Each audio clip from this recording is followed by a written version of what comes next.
Hello दोस्तों, कैसे हैं आप लोग। आपकी पढ़ाई कैसी चल रही है। आशा करते हैं बढ़िया चल रही होगी। अभी इसके लास्ट जो वीडियो था उससे हम लोगों ने पहली यूनिट पूरी तरह से ख़त्म कर दी है। इस प्रकार से हम लोगों का नाइन्थ यूनिट और फर्स्ट यूनिट के सभी टॉपिक हो गए हैं और यह दो यूनिट पूरी कंप्लीट हो गई है। आज से हम तीसरी यूनिट शुरुआत करेंगे और तीसरी यूनिट है यह सोशलॉजी और समाजशास्त्र से जुड़ी हुई यह यूनिट है। ठीक है, तो इसको भी हम लोग प्रयास करेंगे कि जल्दी से ख़त्म हो। हालांकि हम वो यूनिट आपको बता चुके हैं, पहले लेने की कोशिश कर रहे हैं जिसका लिटरेचर आसानी से मिल नहीं रहा है, या ऐसी यूनिट जो ज़्यादा टाइम लेंगी, इसलिए हम ऐसी यूनिट्स को पहले ले रहे हैं। और जो कुछ यूनिट्स ऐसी हैं जो या 2 या 3 दिन में ही वो ख़त्म हो जाएंगी, मतलब 2 या 3 लेक्चर्स में ही ख़त्म हो सकती हैं। तो हमारा उद्देश्य है कि जितनी जल्दी से जल्दी हो सके ये बड़ी बड़ी यूनिट्स को हम ख़त्म करें, फिर छोटी यूनिट्स को आराम से हम लोग कर सकते हैं। ठीक है, आज का टॉपिक क्या है। आज का है टॉपिक समाज। ये समाज क्या है।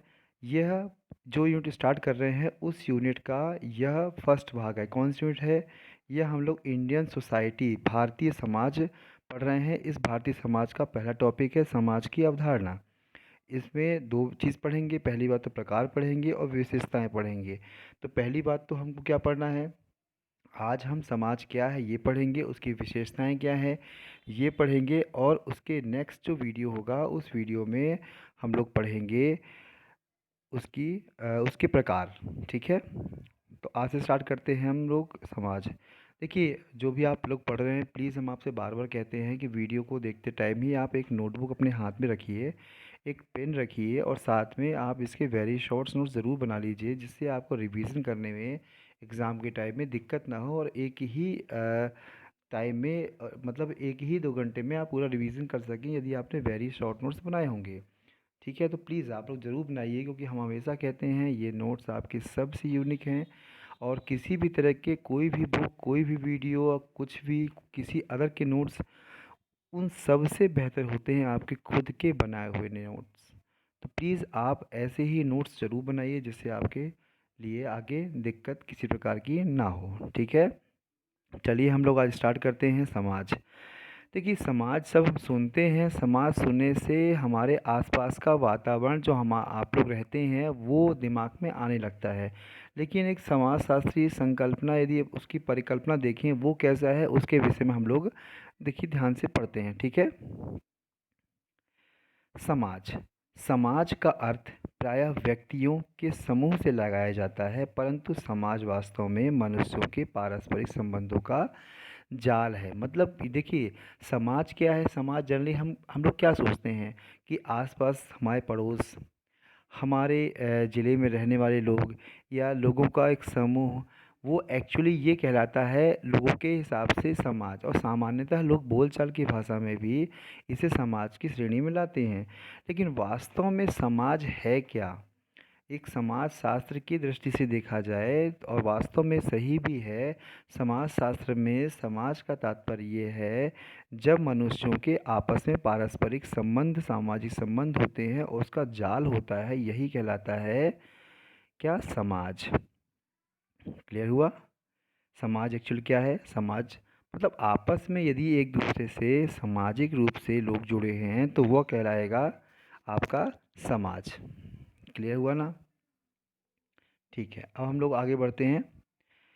अब देखिए क्या है, मानव एक सामाजिक प्राणी है। व्यक्ति की शारीरिक, मानसिक और आर्थिक आवश्यकताएं समाज में ही पूरी होती हैं, जिसके लिए वह समाज के अन्य व्यक्तियों के साथ संबंध स्थापित करता है। मतलब जब समाज में आप रहोगे तो स्वाभाविक है आपकी हर प्रकार की आवश्यकताएं, शारीरिक आवश्यकताएं, मानसिक, आर्थिक मतलब यदि आपको समाज में रहेंगे तो स्वाभाविक है आप विवाह करेंगे, परिवार का सृजन करेंगे। ये आपकी आवश्यकताएं शारीरिक हो गई। मानसिक रूप से भी आप देखें तो आप कहीं ना कहीं से एक सिक्योरिटी महसूस करेंगे यदि आप एक ग्रुप में, एक समूह में रहते हैं और आपस में आप एक दूसरे का सुरक्षा का भाव रहता है, तो इससे मानसिक रूप से आप क्या है रहते कि नहीं, हाँ कुछ समस्या होगी सब लोग मिलके हम लोग सॉल्व कर लेंगे। और आर्थिक आवश्यकताएं, ये आर्थिक आवश्यकताएं क्या होती हैं, मतलब किसी भी प्रकार की ऐसी आर्थिक आवश्यकताएं जो हम लोगों को आर्थिक क्रिया में एक दूसरे की पारस्परिक निर्भरता दिखाती है। जैसे आप हमने आपको पहले बताया था, यदि मान लीजिए आप केवल गेहूँ उगाते हैं और आपको खाना पूरा खाना है, सब्जी भी खाना है, चावल भी खाना है, दाल भी खाना है, तो क्या है, आप ऐसा तो है ही नहीं कि आप सब कुछ बोल दें कि मुझको किसी से मतलब नहीं, सब कुछ मैं करूँगा। सब कुछ मैं करूँगा मतलब मैं चावल भी उगाऊँगा, मैं दाल भी उगाऊँगा, यहाँ तक कि यदि कोई वाहन लेना है तो नहीं, वाहन भी मैं ही खरीदूँगा। और मैं ही खरीदूँगा नहीं, मैं बनाऊँगा, मैं किसी का एहसान नहीं लूँगा। ऐसा क्या संभव हो सकता है? संभव ही नहीं है। किसी न किसी मोड़ पे उसको दूसरे व्यक्ति का सहयोग लेना ही पड़ेगा, सहयोग आपस में करना ही पड़ेगा, और यही कॉन्सेप्ट है समाज की। वास्तव में व्यक्ति में समाज के अन्य सदस्यों से संबंध स्थापित करने की स्वाभाविक प्रवृत्ति होती है। आप देखे होंगे अक्सर लोग ट्रेन में जाते हैं, आपस में बैठे हैं, अच्छा भैया आप कहाँ से आ रहे हैं, क्या है आपका नाम, क्या करते हैं, कैसा है। और बहुत लोग तो अच्छे रिलेशन हो जाते हैं, लोग बात करते हैं बाद में, ऐसा अक्सर होता है। तो आप ये समझें कि आपस में बात करना, संबंध बनाना ही समाज है, ना कि केवल व्यक्ति एक दूसरे के पास बैठा हो, इससे मतलब नहीं, आपस में उनका सामाजिक संबंध होगा, वही कहलाएगा उसका समाज। जिसे अब देखिए, अ, वह सामाजिक अंतःक्रिया के फलस्वरूप विकसित करता है। समाज केवल मनुष्यों में ही नहीं, पशु पक्षियों में भी पाया जाता है, क्योंकि समूह संबंध, सहयोग, श्रम विभाजन, प्रभुत्व, अधीनता आदि पशु पक्षियों में भी पाया जाता है। मन मानव तथा पशु समाज में अंतर होता है। देखा होगा आपने कि यदि हम एक समूह की बात करें, तो समूह तो क्या है, जानवरों में भी होता है, पशु पक्षियों में भी होता है। उसमें क्या होता है, देखा, एक गुट में रहते हैं आपस में। बहुत सारे ऐसे हैं कि भैया, मैं अक्सर देखा होगा कि किसी पक्षी में बच्चों को नर पालता है, किसी में मादा पालती है, किसी में, सबकी अलग अलग जवाबदारियां हैं। श्रम विभाजन भी है। चींटियों में देखा होगा कि सबका अलग अलग सिस्टम होता है। तो कहने का मतलब ये सबकी यदि मानव से या मानव के समाज तुलना करें तो कुछ बातों में एक जैसा हो सकते हैं, लेकिन ज़रूरी नहीं कि वह वैसे ही हों। बहुत चीज़ें आगे इसमें डिफरेंस है। अब थोड़ा सा हम लोग समाज को और बेहतर तरीके से पढ़ते हैं। समाज शब्द संस्कृत के दो शब्दों सम एवं अज से बना हुआ है, जहाँ सम का अर्थ है इकट्ठा व एक साथ, व अज का अर्थ है साथ रहना। इसका अभिप्राय यह है कि समाज शब्द का अर्थ हुआ एक साथ रहने वाला समूह। और एक साथ रहने वाला समूह जब आपस में अंतःक्रिया करता है तो वह कहलाता है, क्या कहलाएगा वो, तो वह समाज कहलाएगा। अब हम थोड़ा सा और विस्तार में पढ़ें। समाज क्या है? मनुष्य एक सामाजिक प्राणी है। समाज के बिना मनुष्य के जीवन का कोई महत्व नहीं है। व्यक्ति जो कुछ भी बनना चाहता है वह समाज के वातावरण में ही बन सकता है। दरअसल समाज एक प्राकृतिक संस्था है जिस पर व्यक्ति का अस्तित्व और विकास निर्भर है। मतलब कहीं ना कहीं समाज क्या करता है, एक दूसरे को सहयोग प्रदान करता है और साथ में एक दूसरे की आवश्यकताओं को पूर्ति करता है। ठीक है। यदि यह कहा जाए कि समाज मानव जाति की सुरक्षा और विकास का मूल आधार है, तो इसमें कोई भी अतिकथनी नहीं होगी, मतलब कोई अतिशयोक्ति नहीं होगा यदि ये कहा जाए कि जो मेन मूल आधार है विकास का, वह एक समाज ही है। ठीक है। मानव जाति में सर्वश्रेष्ठ संस्था की परिभाषाओं और विशेषताओं का संक्षिप्त विवरण इस प्रकार हम लोग आगे कर रहे हैं। ठीक है। समाज की परिभाषा। आमतौर पे सामाजिक शब्द का उपयोग ठीक से नहीं किया जाता है। कई बार हम किसी समुदाय या संघ के लिए भी समाज का प्रयोग कर देते हैं। कैसे? जैसे उदाहरण के लिए है भारतीय युवा समाज, आर्य समाज, साधु समाज, या इसी तरह के बहुत सारे समाज, जिसमें हम लोग सीधा सा उनके समूह को ही हम लोग क्या कहते हैं, समाज की संज्ञा दे देते हैं। वास्तव में यह सभी समुदाय हैं और इनके साथ समाज शब्द का उपयोग करना गलत है। समाज एक बहुत बड़ा संगठन है जिसमें प्रत्येक समुदाय, संघ और संप्रदाय आते हैं। मतलब समाज इतना विशाल है कि इसमें बहुत सारे समुदाय, बहुत सारे संघ, या लगभग सब कुछ इसमें जिसमें मानव की अंतःक्रिया होती है, एक दूसरे पारस्परिक संबंध होते हैं, वो सब इसमें आ जाएंगे, किसमें, समाज में। ठीक है। अब समाज की परिभाषा को हम लोग देखते हैं। ठीक है। समाज की परिभाषा को विभिन्न लेखों द्वारा बताया गया है, जिसमें से कुछ महत्वपूर्ण है। पहला क्या है, डॉक्टर जेक्स के अनुसार मनुष्य के मित्रतापूर्ण या कम से कम शांतिपूर्ण संबंधों का नाम समाज है। इसमें क्या है, एक शब्द आ रहा है संबंध, मतलब उनका संबंध मानव का मानव के प्रति है, किस प्रकार का है, एक मित्रतापूर्ण होगा या कम से कम शांतिपूर्ण संबंध है, तो भी वह समाज की संज्ञा में आता है। प्रसिद्ध जो है मैकाइवर ने कहा है, मनुष्य के आपसी स्वैच्छिक संबंधों का नाम समाज है। मतलब अब मानो मनुष्य के जो आपस में संबंध होते हैं उनका नाम क्या है, समाज कहा गया है। अब ये समनर और कैलर के अनुसार इन्होंने क्या कहा है, देखिए, समाज उन लोगों का एक समूह है जो आजीविका के लिए एक साथ रहते हैं और मानव जाति की स्थिरता के लिए एक दूसरे के साथ मिलकर रहते हैं। मतलब कहीं ना कहीं इनका मतलब ये है कि जीविका आजीविका से जुड़ी हुई परिभाषा इन्होंने दी है कि मानव जाति में एक दूसरे के लिए पारस्परिक निर्भरता आजीविका के लिए महत्वपूर्ण है। ठीक है। प्लेटो ने भी कुछ कहा है, क्या कहा है, समाज व्यक्ति का स्पष्ट रूप है। इन्होंने क्या, समाज व्यक्ति का स्पष्ट रूप है। देखिए, ये जो परिभाषाएं वगैरह हैं अक्सर एग्ज़ाम में कुछ पूछी जा सकती हैं। अक्सर एग्ज़ाम में जो पूछा जाता है कि मैकाइवर व पेज ने समाज के विषय में क्या कहा है, या उनकी बहुत प्रसिद्ध जो एक परिभाषा है वो कि सामाजिक संबंधों का जाल ही क्या है, समाज है। ये हम लोग आगे पढ़ेंगे अभी, तो ये ध्यान रखिएगा आप लोग। गिडिंग के अनुसार क्या है, समाज ऐसे लोगों का समूह है जो सामाजिक कल्याण के उद्देश्यों की पूर्ति का समर्थन करते हैं। मतलब सामाजिक कल्याण के उद्देश्यों की पूर्ति से जुड़ी हुई परिभाषा किसने दी है, गिडिंग ने। प्लेटो ने किसने कहा है, स्पष्ट रूप बताया है। समनर और कैलर ने कहा है आजीविका, और मैकाइवर ने कहा है संबंधों का जाल, स्वैच्छिक संबंधों का जाल। और जैक्स क्या कहा है, उन्होंने कहा है मित्रतापूर्ण या कम से कम शांतिपूर्ण संबंध। ठीक है। थोड़ा सा रिवीजन भी हो गया आपका। लीकांग के अनुसार समाज मानव के सभी प्रकार के संबंधों और कई सामूहिक गतिविधियों का आभास करता है। मतलब इसमें भी सामाजिक संबंधों के बारे में बताया गया। यदि इन सब सभी परिभाषाएं हैं, इनको परिभाषाओं को यदि एक निचोड़ किया जाए, मतलब ये समझा जाए कि सभी के हिसाब से क्या कॉमन है या सब में क्या क्या बताया गया है, तो उसमें यदि हम सब कॉमन छाटें तो वो है क्या है, समाज लोगों का एक बहुत बड़ा समूह है, बहुत बड़ा, जिसमें मनुष्यों के कई समुदाय, संप्रदाय और संस्थाएं भी आती हैं। और दूसरा पार्ट क्या है, दूसरा पार्ट है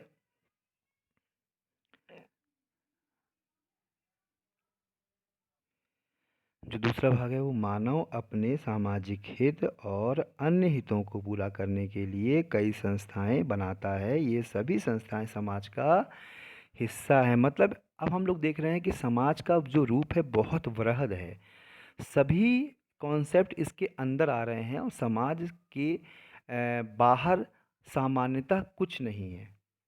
ठीक है।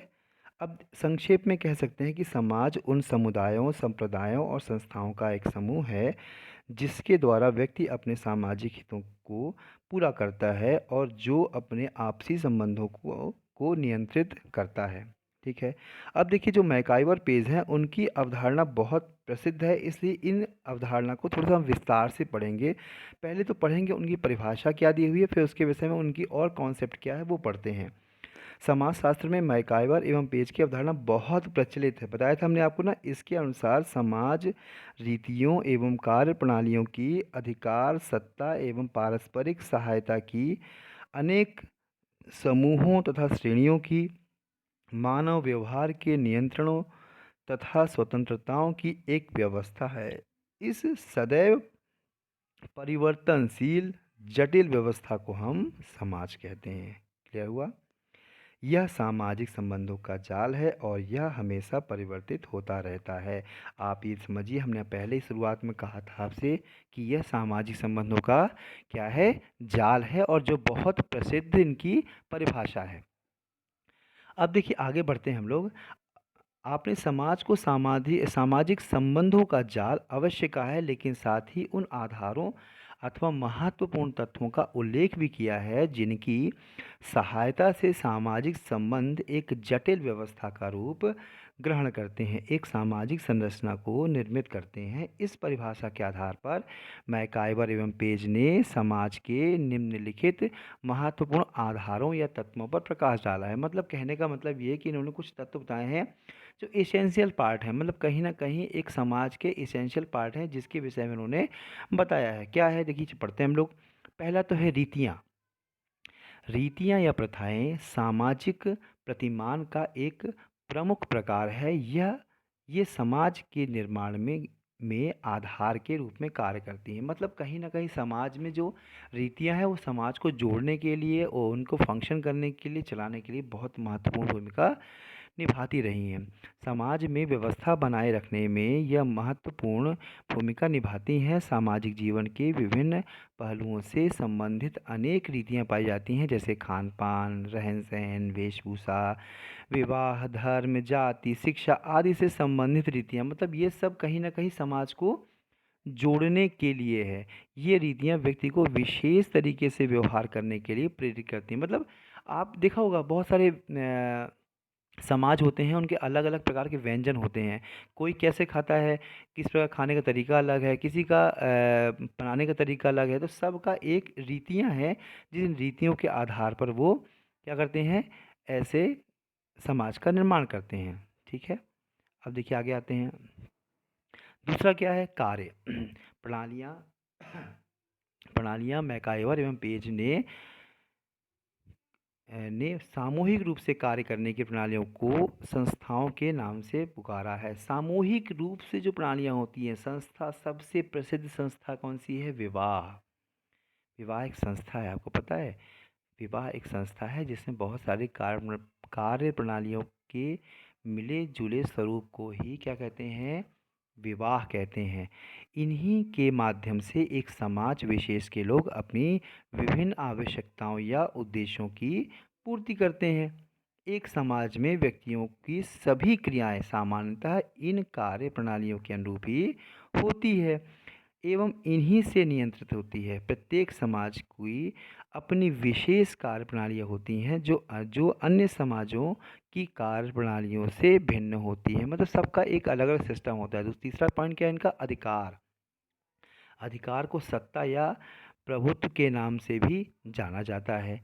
यह भी समाज का एक प्रमुख आधार है। कोई भी ऐसा समाज दिखाई नहीं पड़ेगा जिसमें प्रभुत्व एवं एवं अधीनता के संबंध नहीं पाए जाते। मतलब कहीं ना कहीं एक पावर किसी व्यक्ति के हाथ में होगा। छोटा से छोटा समाज, एक घर की बात करें, एक एक कबीले की बात करें, एक किसी पूरी तरह से जिले की बात, मतलब कहीं ना कहीं उसमें एक शासन करने वाला, उसको चलाने वाला कोई ना कोई ऐसा सत्ता वाला व्यक्ति होगा ही, चाहे आधुनिक काल में मान लें चाहे प्राचीन काल में मान लें।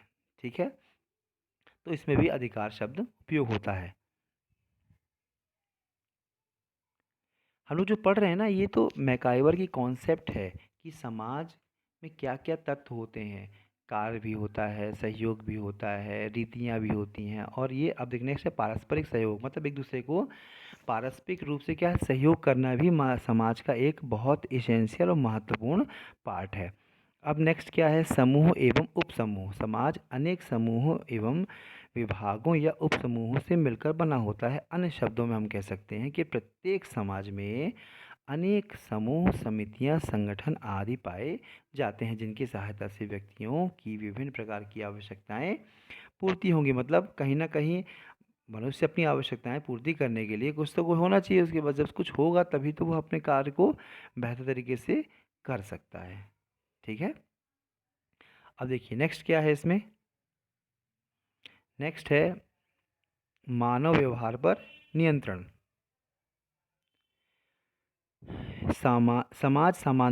सामाजिक संबंधों की एक जटिल व्यवस्था है और इस व्यवस्था को ठीक से संचालित करने के लिए आवश्यक है कि मानव व्यवहार पर नियंत्रण रखा जाए। यदि व्यक्ति की इच्छाओं को नियंत्रित नहीं किया जाएगा और व्यक्ति को उन्हें मनमाने ढंग से पूरा करने कि छूट दे दी जाएगी तो समाज में व्यवस्था का बना रहना संभव नहीं है। बहुत इम्पोर्टेंट चीज़ आपको क्या बताया गया है, सामाजिक संबंधों का जाल है, लेकिन कहीं ना कहीं एक नियंत्रण की व्यवस्था तो होनी ही चाहिए।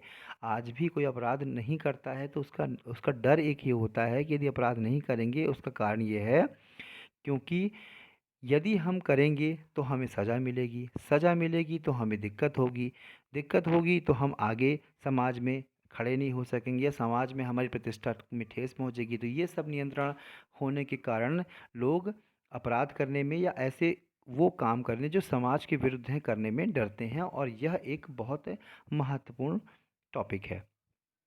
एक होता स्वतंत्रता। समाज के एक समाज के एक आवश्यक तत्व के रूप में स्वतंत्रता का विशेष महत्व है। इसमें क्या है, जहाँ समाज में व्यक्ति के व्यवहार को औपचारिक और अनौपचारिक साधन द्वारा नियंत्रित किया जाता है, वहाँ उसे कुछ क्षेत्रों में स्वतंत्रता प्रदान करना भी आवश्यक। मतलब कहीं ना कहीं बैलेंसिंग, मतलब हम कंट्रोल तो करेंगे कि आप गलत काम ना कर सको, लेकिन हम इतना कंट्रोल नहीं करेंगे, आपको स्वतंत्रता देंगे जिससे आप अपने मन के और अपनी इच्छा और अपनी क्षमताओं से काम कर सको। तो मतलब एक बैलेंसिंग बना के, ये जो 7 पॉइंट है, मैकाइवर पेज ने 7 पॉइंट दिए हैं। 7 पॉइंट बहुत ज़रूरी हैं किसी एक समाज के लिए। ठीक है। अब उन्होंने बताया कि यदि समाज है तो समाज में क्या है, कम से कम 3 बातें होनी बहुत ज़रूरी हैं। पहले क्या चीज़ें हैं, व्यक्तियों की बहुलता। ऐसा नहीं कि एक व्यक्ति खड़ा है और आंसू आप बोल रहे हैं समाज है, नहीं। कम से कम व्यक्ति, पहली बात तो शर्त क्या होगी, एक से ज़्यादा, मतलब काफ़ी व्यक्ति हों तो व्यक्तियों की बहुलता पहली शर्त होगी, या इसका आधार मान सकते हैं। दूसरा क्या है, सामाजिक संबंध।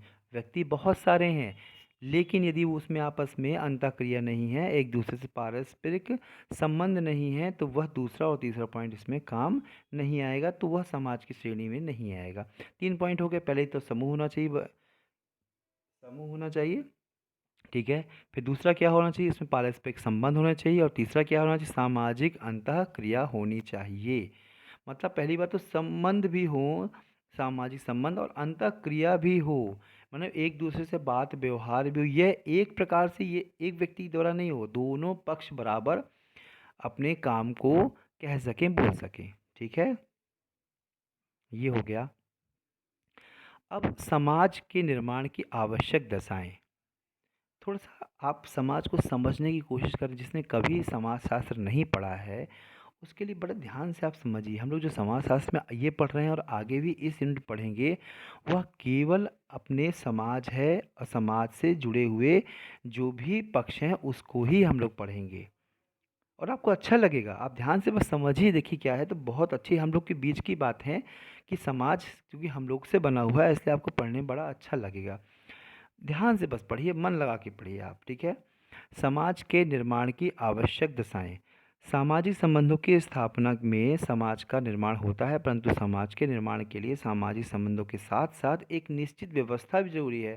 सामाजिक संबंध तो होंगे, लेकिन यदि आपस में व्यवस्था नहीं है, कंट्रोल नहीं है, स्वतंत्रता नहीं है, बहुत कुछ चीज़ नहीं है, तो वो क्या होगा, समाज के लिए आवश्यक दिशाएं नहीं होंगी। इसमें कुछ आवश्यक दिशाएं बताई है, किसने बताई है, डेविस ने। उन्होंने कहा है, एक समाज की रक्षा, ये एक बहुत मेन दशा और परिस्थिति होती है। दूसरा, समाज में कार्य विभाजन। तीसरा, समूह की एकता। और चौथा, सामाजिक व्यवस्था में स्थिरता। कैसे, इन सबको पॉइंट सेपरेट रूप से पढ़ते हैं। क्या है, समाज की रक्षा। समाज की रक्षा से तात्पर्य उन परिस्थितियों से है जो समाज के सदस्यों को जीवित रखने के लिए सहयोग देते हैं। मतलब कहीं ना कहीं ध्यान दीजिए, समाज का सहयोग, जब हम एक इकट्ठा रहेंगे, देखिए, तो इकट्ठा रहने में हमको चाहे जानवरों को डर नहीं रहेगा, या कोई भी प्राकृतिक आपदा आती है तो एक दूसरे का सहयोग रहेगा। ये सब चीज़ें क्या है, समाज की रक्षा भी एक बहुत महत्वपूर्ण फैक्ट है एक समाज के लिए।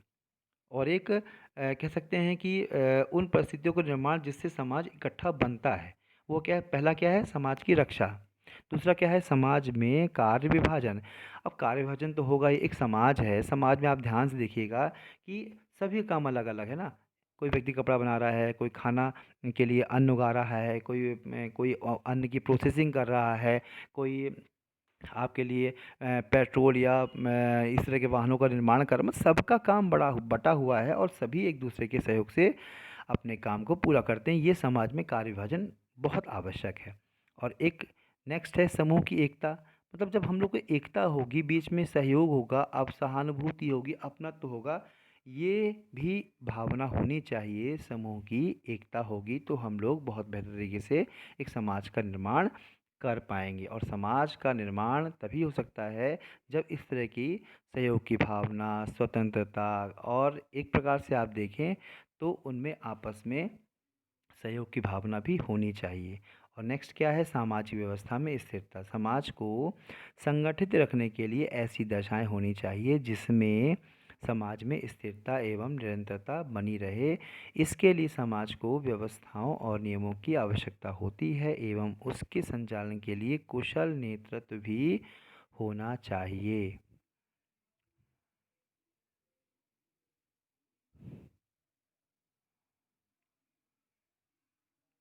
सामाजिक व्यवस्था में स्थिरता क्लियर हो गई आपको, ये चौथा भी। अब हम समाज की विशेषताओं में आते हैं। देखिए, एक पार्ट तो हो गया समाज क्या है, ये हमने अभी समझ लिया, अच्छे समझ लिया, कुछ परिभाषाएं समझ ली, मैकाय वर्पेज की परिभाषा समझ ली, उसके कॉन्सेप्ट समझ लिए, उसके क्या ज़रूरी तत्व हैं वो भी समझ लिया। अब उन तत्वों के या पूरी ऊपर जो बताया है उसके आधार पर हम देखें कि कुछ विशेषताएं हैं। पहली विशेषता क्या है इसमें, ये जो इस पार्ट को देखें, लोगों का समूह। समाज की मुख्य विशेषता लोगों का समूह है। मतलब जब तक समाज में लोग नहीं होंगे, लोग तो होंगे लेकिन लोग यदि समूह के रूप में नहीं होंगे तो वह क्या होगा, समाज नहीं कहा जाएगा। जब लोग ही नहीं होंगे समूह के रूप में तो आपस में क्या होगा, उनमें आपस में क्या होगा, बातचीत नहीं होगी, परस्पर अंतःक्रिया नहीं होगी, या जो भी एक दूसरे का सहयोग नहीं कर पाएंगे। तो लोगों का समूह सबसे पहली विशेषता है, ठीक है। दूसरी है पारस्परिक सहयोग। उसमें क्या है, इसमें है यदि लोगों के समूह तो होंगे लेकिन वो आपस में एक दूसरे का सहयोग नहीं कर रहे तो क्या होगा, तो भी समाज नहीं बन सकता ना। केवल हम इकट्ठा बैठे हैं, चुपचाप बात नहीं कर रहे, एक दूसरे से सहयोग नहीं कर रहे, तो भी पारस्परिक सहयोग नहीं होगा। तो यह भी एक विशेषता है कि ऐसा होना चाहिए। और नेक्स्ट क्या है, साझा उद्देश्य। मतलब एक जैसा सबका उद्देश्य होना चाहिए। जैसे हम लोग त्योहार मनाते हैं, त्योहार क्या है, एक त्योहार एक एक बहुत बड़े समूह का एक उद्देश्य है कि आज दिवाली है, हम दिवाली मनाएंगे। तो दिवाली जब मनाएंगे तो देख रहे हैं आपस में सहयोग कैसे हो रहा है, उद्देश्य सबका एक है। कैसा उद्देश्य है, हमारा उद्देश्य है दीपावली मनाना। तो हमको क्या आवश्यकता पड़ेगी, हम अच्छे कपड़े लेके आएंगे, अच्छे पटाखे लेके आएंगे ना। तो अब जब पटाखे लेके आएंगे तो उनका उद्देश्य क्या है, पटाखे बेचने वाला का आज हमको बेचना है क्योंकि आज दिवाली है। कपड़ों वालों का उद्देश्य क्या हो गया, सभी का उद्देश्य दिवाली हो गया, सभी का उद्देश्य दिवाली हो गया। और उस दिवाली में सब अपने अपने कार्य विभाजन के आधार पर अपने कार्य कर रहे हैं और एक दूसरे का सहयोग कर रहे हैं, ठीक है। भाईचारे की भावना, कहीं ना कहीं एक दूसरे से देखिए भाईचारे की भावना होगी। यदि हम लोग लड़ाई झगड़ा करेंगे तो समाज बहुत बेहतर तरीके से नहीं हो पाता। आपने सुना होगा, देखिए अपने घर वालों के मुँह से सुना होगा, पहले का समाज कितना अच्छा था, लोग आपस में कितना अच्छा पड़ोसी बात करते थे। आज का समय है कि पड़ोसी पड़ोसी से संपर्क नहीं रखता, कि क्या है, ये कहीं ना कहीं भाईचारे की कमी होती जा रही है, जो कि पहले ऐसा नहीं था। और ये बहुत भी महत्वपूर्ण पार्ट है किसका, समाज का। नेक्स्ट है शांतिपूर्ण वातावरण। जो शांतिपूर्ण वातावरण है वो क्या है, शांतिपूर्ण वातावरण, शांतिपूर्ण वातावरण मतलब एक बहुत ये नहीं कि रोज़ लड़ाई झगड़ा हो रहा है, कुछ हो रहा है, या शांतिपूर्ण तरीके से लोग कोई बात नहीं कर रहे, तो वो भी एक समाज के लिए एक गलत पॉइंट हो सकता है। इसलिए एक सही क्या होना चाहिए, माहौल कैसा, वातावरण होना चाहिए, शांतिपूर्ण होना चाहिए। फिर नेक्स्ट क्या है, संगठन। समाज का एक उच्च विशेषता जो है वो क्या है, उसका संगठन है। केवल भीड़ को ही समाज नहीं कहा जा सकता, क्यों, क्योंकि भीड़ रहती है तो भीड़ का कोई उद्देश्य नहीं होता। भीड़ आ रही है, उसमें कुछ लोग बाहर जा रहे हैं, कुछ अंदर आ रहे हैं, कुछ दूसरे काम कर रहे हैं, लेकिन एक संगठन, मतलब संगठन का मतलब तो किसी भी एक कार्य को एकजुट तरीके से संगठित रूप से करना ही एक संगठन कहलाएगा, ठीक है। और नेक्स्ट है इच्छुक मेंबरशिप। इसमें क्या है, मतलब ऐसा नहीं है कि हम ज़बरदस्ती किसी भी दबाव में एक समाज का सदस्य बन जाएं। ठीक है। उसमें क्या होता है, उसमें सामाजिक ज़रूरतों के आधार पर हम किसी की भी मेंबरशिप या किसी भी समाज के सदस्य के रूप में सदस्यता ग्रहण कर सकते हैं। ठीक है, ये भी एक महत्वपूर्ण पॉइंट हो गया। और एक है रीति रिवाज। बिना रीति रिवाज के समाज की कल्पना करना मुश्किल है, आप भी समझ सकते हैं। समाज की कल्पना करना मुश्किल है ही जब रीति रिवाज नहीं होगा। हमने आपसे दीपावली की बात कही, होली, दशहरा, विवाह या कोई छोटा सा कार्यक्रम, छोटा सा बर्थडे बनाते हैं आप लोग, तो आसपास अपने फ्रेंड्स को बुलाते हैं, तो कहीं ना कहीं आप एक दूसरे के साथ इंजॉय करते हैं। तो ये रीति रिवाज भी बहुत इंपॉर्टेंट है। देखिए, जो पॉइंट्स दिए हुए हैं, विशेषताएं किसी किसी बुक में 10-15 दी हुई हैं, किसी किसी में बुक में 18-20 दी हैं, किसी में 8-10 दी हुई हैं, किसी में 15-16 दी हुई हैं। तो आप ये समझिए सब में अलग अलग दिया हुआ है। इसका मतलब कतई मतलब नहीं कि एग्जैक्ट 8 ही हैं, एग्जैक्ट 10 हैं, एग्जैक्ट 15 हैं। सब विचारकों के हिसाब से अलग अलग दी हैं। जैसे एक सिंपल एग्जाम्पल देते हैं, इंकल्स के अनुसार इंकल्स ने विशेषताएं बताई समाज की क्या क्या है और कितनी बताई हैं। देखिए, पहला तो बताया है सामाजिक संबंधों का जाल, हम लोग पढ़ चुके हैं ना पहले। दूसरा क्या है, संबंधों की को अनुभूति, मतलब कहीं ना कहीं एक एक अनुभूति फील करना है कि हाँ रिलेशन है समाज में एक दूसरे का, और तभी समाज क्या होता है, जन्म होता है। तीसरा क्या है, समाज संबंधों की अमूर्तता के कारण एक अमूर्त अवधारणा। ध्यान दीजिए, बहुत इंपॉर्टेंट है ये पॉइंट है। एक क्वेश्चन आ सकता है, समाज क्या है, अमूर्त है कि मूर्त है? मतलब समाज दिखता है कि दिखता नहीं है? बताइए, समाज दिखता है कि नहीं दिखता है? एक्चुअली देखिए, समाज अमूर्त है, दिखता नहीं है। क्यों? समाज का सबसे पहले हम लोगों ने क्या पढ़ा था कि समाज क्या है, सामाजिक संबंधों का जाल है, ना कि समाज के इतने लोगों का समूह। जब तक उसमें आपस में सामाजिक संबंध नहीं होंगे तो कितना भी बड़ा समूह होगा वो समाज नहीं कहलाएगा। तो यह जो समाज समाज क्या होता है, वो अमूर्त होता है, मतलब दिखता नहीं है। क्योंकि सामाजिक संबंध कहाँ दिखाई देते हैं, एक दूसरे से कैसे संबंध है ये कहाँ दिखाई देंगे, बस आपको फील होगा, आपको अनुभव होगा। नेक्स्ट है, प्रत्येक समाज में समानता अवश्य पाई जाती है। समाज समानता का मतलब होता है सभी में, यदि आप अपने त्यौहार को एंजॉय करना, इस शब्द को आप समझें, तो चाहे वो केरला वाले हों, चाहे नॉर्थ वाले हों, चाहे नॉर्थ ईस्ट वाले हों, सब अपने त्योहारों में क्या करते हैं, एंजॉय करते हैं। सबके यहाँ विवाह है। विवाह क्या है, सब क्या है, हो सकता है विवाह करने का तरीका अलग अलग हो सकता है, ये अलग बात है, लेकिन सब क्या है, एक विवाह जैसी संस्था का निर्माण है, जो आगे क्या करती है, जाकर एक संतानोत्पत्ति के लिए या परिवार बढ़ाने के लिए काम आती है। नेक्स्ट क्या है, प्रत्येक समाज में कुछ ना कुछ असमानता भी पाई जाती है। एक जैसा तो संभव ही नहीं है। एक घर में जब 5 लोग होंगे और 30 सब अलग अलग प्रकार के होते हैं, तो स्वाभाविक है एक बड़े समाज में इतने लोग होंगे तो सबकी जो समानता है एक जैसी नहीं होगी, सब में असमानता पाई जाएगी, और वो कुछ विशेषता होती हैं जो सब में अलग अलग होती हैं। सहयोग और संघर्ष दोनों पाया जाता है। अब देखिए, आप भी देखते हैं कभी लड़ाई झगड़ा हो रहा है किसी बात को लेकर कि नहीं ये हमारा है, कभी कभी एक दूसरे का नहीं है, ये तो सबका है। आप देखा होगा बहुत लोगों दान भी करते हैं। तो ये दोनों भावनाएं उसमें पाई जाती हैं। प्रत्येक समाज में पृथक स्तर को चेतना अवश्य पाई जाए, मतलब पृथक पृथक स्तर, मतलब सबका जो स्तर होता है सबका अलग अलग होता है। आप देखिए, समाज का प्रत्येक स्तर, स्तर का मतलब यदि हम लोग केवल समुदाय के हिसाब से करें, तो निचला निचला समुदाय है उनका एंजॉय करने का तरीका अलग है, चेतना उसमें अलग होती है। जो बीच वाला होता है सामान्य मध्यम वर्गीय, उनका अलग होता है, हाई क्लास उनका अलग हो, सबका अलग अलग उसमें चेतना पाई जाती है।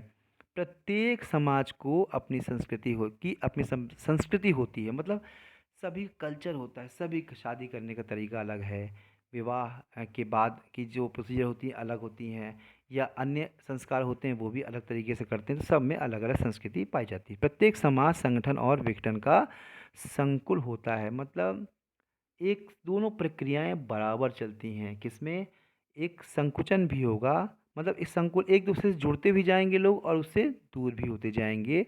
यह है क्या है, समाज का एक प्रकार से आप कह संकुचन कह सकते हैं, ठीक है ना, और साथ में संगठन भी कह सकते हैं, मतलब कम भी हो रहा है और ज़्यादा भी हो रहा है, बैलेंसिंग चलती जा रही है।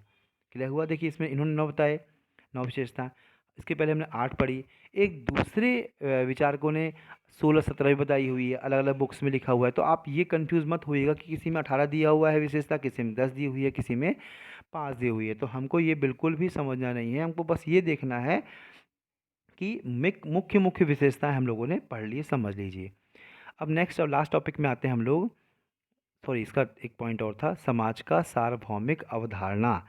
मतलब सार्वभौमिक यूनिवर्सल कॉन्सेप्ट है।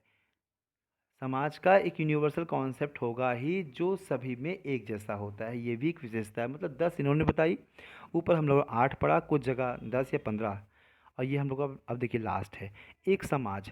एक समाज शब्द भी आता है समाजशास्त्र में, उसको हम लोग केवल एक लाइन पढ़ लेते हैं कि आपको समझ में एक्चुअली है क्या। समाज शास्त्र व्यक्तियों के समूह को समाज न मानकर एक समाज मानता है। क्या कहते हैं इन्होंने, एक दो विचारक हैं, उनकी अलग अलग परिभाषाएं हैं। स्टीवर्ट के अनुसार एक समाज सबसे बड़ा व अर्थपूर्ण समाज है जिसका कि वह व्यक्ति सदस्य होता है और जो लगभग राष्ट्र राज्य के समान होता है। मतलब कहीं ना कहीं या तो वो व्यक्ति क्या होगा, राष्ट्र का भी सदस्य होगा, उस राज्य का भी हो सकता है सदस्य माना जाएगा। मतलब कहने का मतलब एक समूह हो, समूह का इन्होंने क्या है, एक लिमिटेशन बता दी है। यदि उसमें समूह में लिमिटेशन आ जाए, समूह की सीमा निर्धारित हो जाए, तो वह एक समाज कहलाएगा। ठीक ऐसे मोरिस जी ने भी सेम कहा है कि एक समाज व्यक्तियों का वह समूह है जो किन्हीं संबंधों या व्यवहार के तरीकों द्वारा संगठित है जो उन्हें अन्य व्यक्तियों से पृथक करते हैं, जो उन संबंधों से बंधे हुए नहीं हैं, जो उन संबंधों से जो व्यवहार में उनसे भिन्न है। मतलब कहने का सीधा सा मतलब ये है, इनका ही मतलब ये है कि एक सीमा क्षेत्र है, उस सीमा क्षेत्र में जो व्यक्ति रहते हैं आपस में संबंध है, और उनके संबंध या व्यवहार के तरीके द्वारा वो संगठित रूप से हैं, तो भी वह एक समाज के रूप में कहलाएगा। ये आज का टॉपिक था आपका। क्या था पूरा कंप्लीट, आप देखें तो समाज क्या था, उसका कॉन्सेप्ट समझी हमने, फिर परिभाषाएं समझी, फिर उसके बाद उसकी विशेषताएं समझी, और फाइनल हम लोगों ने पूरा आज इस टॉपिक को कंप्लीट कर लिया। अब इसका एक सेकंड पार्ट बचेगा, वो है आपका, जब सेकेंड पार्ट पढ़ेंगे तो उसमें समाज के प्रकार हैं, समाज के प्रकार हम लोग पढ़ेंगे, तो ये आपका पहले पूरा टॉपिक पूरा हो जाएगा। ठीक है, तो प्लीज़ आप ध्यान से पढ़िएगा, रिवीजन कीजिएगा। और हाँ, जिसको अभी लगे तो प्लीज़ ये आपका आप चाहें तो इसमें व्हाट्सएप नंबर है, आप प्लीज़ कांटेक्ट कर सकते हैं, मैसेज कर सकते हैं। ज़रूरी नहीं है कि हम सबका रिप्लाई कर पाएँ, प्लीज़ इसका कतई मतलब नहीं कि मैसेज हम देखते नहीं हैं, देखते हम बिल्कुल हैं, लेकिन हमें समय अभाव कारण हम ठीक से रिप्लाई नहीं कर पाते, समय नहीं मिल पाता है इसलिए। क्योंकि देखिए इतना सब बनाना, नोट्स शॉर्टिंग करना, फिर उनको टाइप करना, फिर ये मतलब काफ़ी कुछ चीज़ें हैं जिसमें समय बहुत जाता है, तो इसलिए हम, हाँ, यदि कोई सजेशन रहता है आपका, जैसे किसी ने कहा था कि प्लीज़ क्वेश्चन भी करवाइए साथ में, तो हम प्रयास पूरा है, लेकिन हमारा मतलब थोड़ा सा कोर्स एक एक अच्छे रेशियो तक पहुंच जाए कि हो गया, तो फिर हम लोग बाकी क्वेश्चंस भी हम लोग करने की कोशिश करेंगे। ठीक है, तो प्लीज़ आप ध्यान रखिए, पढ़िए, और कुछ भी आपको लगे तो प्लीज़ मैसेज ज़रूर कीजिएगा। इसका जो सेकेंड पार्ट है वो हम जल्दी ही इसको कंप्लीट कर देंगे। ठीक है।